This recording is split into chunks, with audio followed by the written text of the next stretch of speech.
Ciao amici e amiche del segno del Sagittario, benvenuti, io sono Angela e questo è Exoda Record, è così che mi trovate sui social.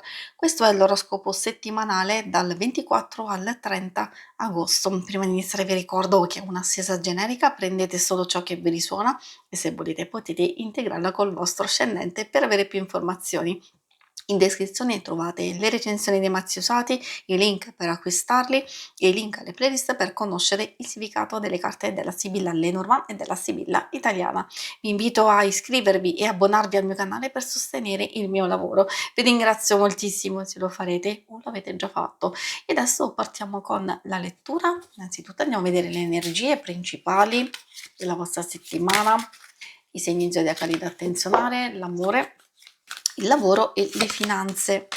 Partiamo con il cane, che spesso fa riferimento sia a noi, alla nostra modalità, soprattutto per quelli che cercano una soluzione o gestire meglio alcune cose che stiamo vivendo, soprattutto nelle relazioni.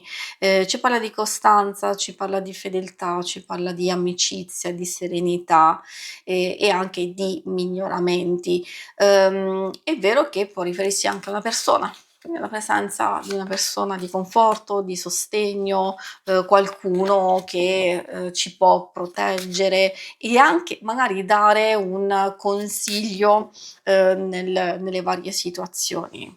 O in una particolare. Bello il cavaliere perché dà forza e spinta alle nostre idee, ai nostri obiettivi. È una carta di movimento, quindi alcune cose si muoveranno abbastanza in fretta e ci saranno delle novità, che poi può essere una notizia, un'idea, un'informazione, ricevere, fare visite. E poi infine troviamo l'anello. In questo caso magari può proprio giungere a noi una proposta interessante o magari un accordo verso un impegno specifico, oppure c'è massima intesa soprattutto nelle questioni pratiche.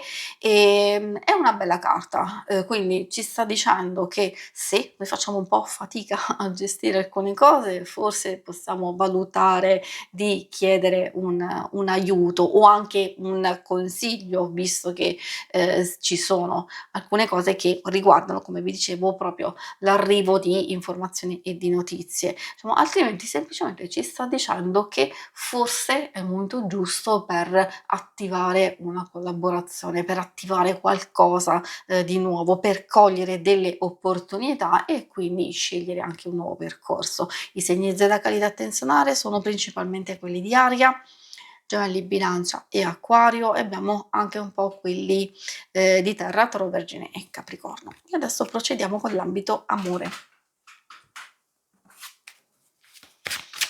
Partiamo amore, coppia, relazioni più importanti di amicizia e famiglia, poi vedremo i single.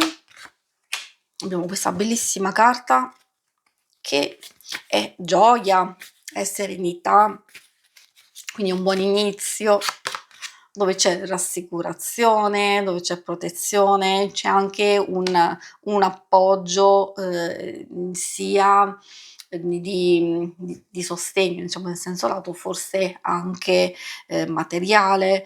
Bellissimo anche il giglio, quindi queste carte ci stanno dicendo che il rapporto, diciamo, funziona. Se c'è qualcosa che non va, allora lì parliamo di criticità che si sono consolidate nel tempo e forse si può trovare, almeno in questo momento, una serenità condivisa, almeno nella gestione delle cose più importanti. Quello che può essere utile un po' per tutti è la carta anemone, che ci fa capire che alcune cose devono essere colte, diciamo subito, immediatamente, come abbiamo visto, delle novità, delle cose che si muoveranno abbastanza in fretta, perché altrimenti possono essere fugaci. Quindi di qualsiasi cosa si tratti, forse anche di una passione intensa ma effimera, potrebbe esserci anche di poter vivere un momento bello, positivo, e anche questi presto a passare, può esserci anche altre situazioni da cogliere al volo, questo lo capirete voi.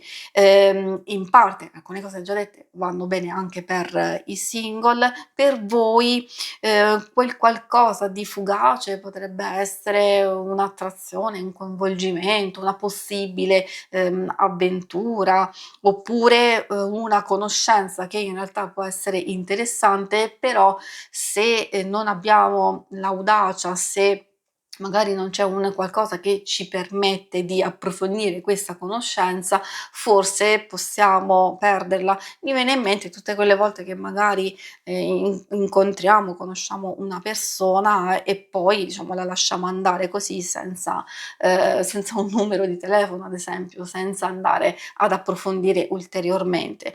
Quindi io direi di fare delle nostre valutazioni, perché magari effettivamente c'è qualcosa che può rappresentare una novità, però dobbiamo, avere il coraggio, l'audacia di fare un passo, importante. E poi andiamo a vedere le questioni più pratiche. C'è la carta della disgrazia, in realtà non deve spaventare, lo so, non è una carta positiva, però è sempre una stesa generica, magari è un semplice avvertimento di non lasciarci, sovrastare dagli impegni oppure dallo stress, o forse potrebbe esserci anche un imprevisto nelle varie circostanze, quindi meglio tenere alta la guardia, oppure, in realtà si può trattare anche di litigi, discussioni con persone che, insomma abbiamo a che fare, che mettono solo zizzanie, oppure discussioni per soldi, e questo può riguardare un po' con varie persone. Quindi, qualsiasi diciamo sia la situazione complessa, queste vi consigliano di capire quando è il caso di trovare un compromesso, un accordo che può aiutare, insomma, essere utile a tutti, oppure invece rimanere nella propria posizione e quindi, cercare di gestire le cose in base appunto alle varie modalità e a quello che state vivendo. Quindi vale un po' tutte e 2. Se magari ci sono delle tensioni costanti e delle cose che diventano per voi un po' troppo difficili da sostenere, allora meglio cercare compensazione, meglio cercare, un accordo. Se proprio non è possibile, allora meglio alleggerire il carico, il peso e cercare di lasciare andare. Forse può essere anche un imprevisto, un qualcosa da gestire, allora meglio prestare attenzione, aver prudenza, valutare i dettagli, quindi potrebbe esserci una sorpresa positiva che comunque va a risolvere delle questioni, quindi riuscire a trovare una risoluzione e tutto va ad alleggerirsi. Positivo può essere anche per chi è alla ricerca di lavoro, perché alcune cose si lasciano indietro e possiamo accogliere delle novità e delle proposte che possono essere interessanti anche per un nuovo inizio lavorativo. Si conclude qui la lettura, vi ringrazio per avermi seguita. Se volete, in alto a destra trovate il logo per iscrivervi al canale, mentre in basso trovate le schermate per vedere il vostro oroscopo mensile e lunare quindicinale. Alla prossima, vi auguro una buona settimana. Ciao!